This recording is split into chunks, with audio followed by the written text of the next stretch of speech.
Coucou, aujourd'hui est un jour particulier puisque c'est le jour des défunts. Je vais donc convoquer une égrégore de personnes qui nous ont quittés pour te délivrer le message que tu as peut-être besoin d'entendre. On va d'abord demander qui se présente à nous aujourd'hui. Les défunts qui se présentent à nous sont des personnes qui sont pétries de regrets, qui n'ont pas pu achever une mission dans leur vie, rétablir des liens à temps, qui ont des regrets vis-à-vis d'une relation qu'ils auraient envisagée autrement, qui regrettent de n'avoir pas dit ce qu'ils avaient à dire avant. Ce sont des personnes qui n'ont peut-être pas aussi fait ce qu'ils auraient voulu faire à temps, qui n'ont pas vécu leur vie, qui ont laissé passer le temps, les opportunités, les occasions, et qui sont décédés avant de pouvoir réaliser leurs rêves. On va leur demander ce qu'ils observent de nous, comment ils nous voient. Alors ils nous voient sur le point de réaliser quelque chose, de mettre en place quelque chose, de faire naître une idée, de faire naître un projet, de donner naissance à quelque chose. Ça peut être par exemple donner naissance à un enfant tout simplement. Mais il y a l'idée que bientôt quelque chose va naître, que nous sommes en position, en tout cas nous sommes dans la possibilité de le faire. Quel est l'avertissement qu'ils veulent nous donner ?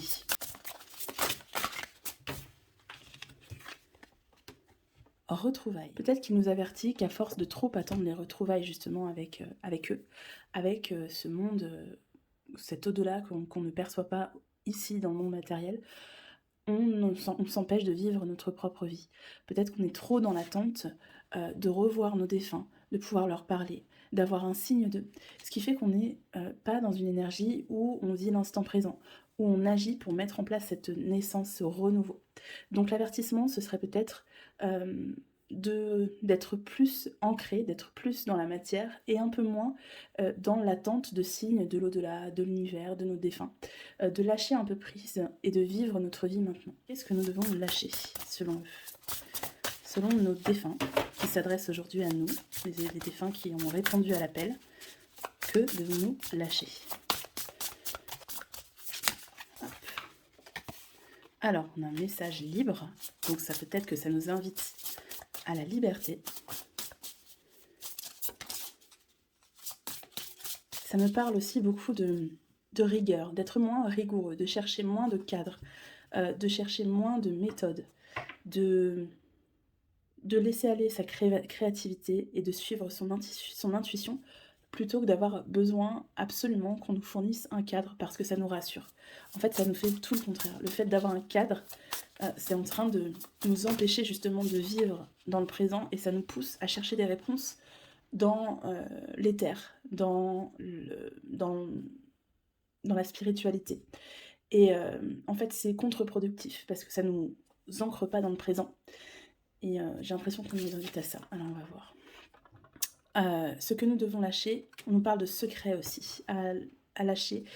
Peut-être qu'on a la conscience que on nous cache quelque chose, que notre famille, que notre gouvernement, que nos amis, que notre lignée a été bâtie ou se bâtit sur un secret, nous cache des choses, et que toute notre vie, tout notre être est basé sur ces secrets.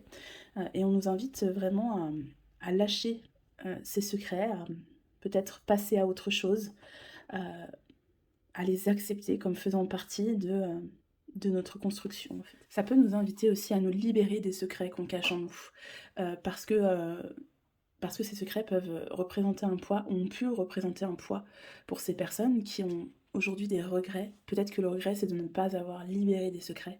Et on nous invite aujourd'hui à lâcher ce poids que peuvent représenter les secrets. Est-ce que nous devons commencer, justement, puisqu'on nous parle de commencer quelque chose ?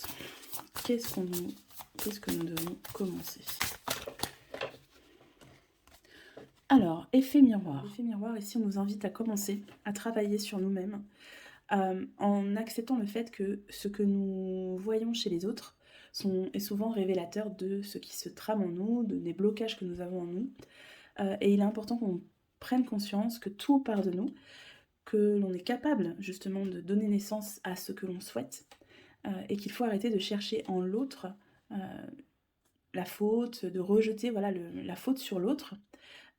Et pour ça, pour voir ce qui nous empêche aujourd'hui de donner naissance à ce dont on a envie, il faut qu'on se demande, qu'est-ce qui nous énerve chez les autres, qu'est-ce qui qu'est-ce qui nous met en colère, qu'est-ce qui nous rend triste, parce que souvent c'est révélateur de ce qui nous bloque nous-mêmes. Par exemple, si vous avez de la colère pour les personnes qui n'arrivent pas à prendre de décision et qui ont besoin de consulter, X personnes ou d'aller sur tous les sites internet, pour se décider, c'est souvent révélateur de ce que vous-même vous cultivez en vous. Peut-être que vous avez du mal à prendre une décision importante, et qu'aujourd'hui c'est ça le blocage, c'est la prise de décision, c'est croire en son pouvoir de décision.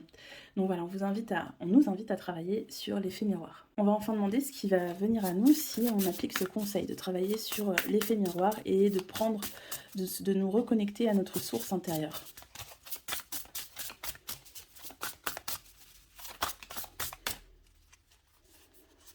La carte éducation nous dit que bientôt, nous saurons justement nous libérer du cadre qu'on a pu nous créer dans notre éducation, et peut-être que les défunts qui se présentent sont des personnes qui ont eu un rôle dans votre éducation. Donc ça nous dit que bientôt nous allons avoir l'occasion, nous allons avoir la possibilité de nous défaire de ce cadre strict, de ces croyances qui nous ont été instillées à travers notre éducation, et que nous saurons construire notre propre liberté.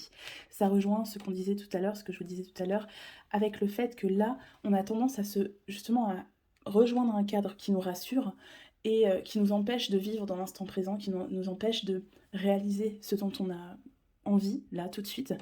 Et en fait, ça fait juste écho au cadre qu'on nous a instauré, dans lequel on nous a modelé, le moule dans lequel on nous a modelé, et qui en fait que inconsciemment on cherche à rejoindre parce que ça nous rassure, hein.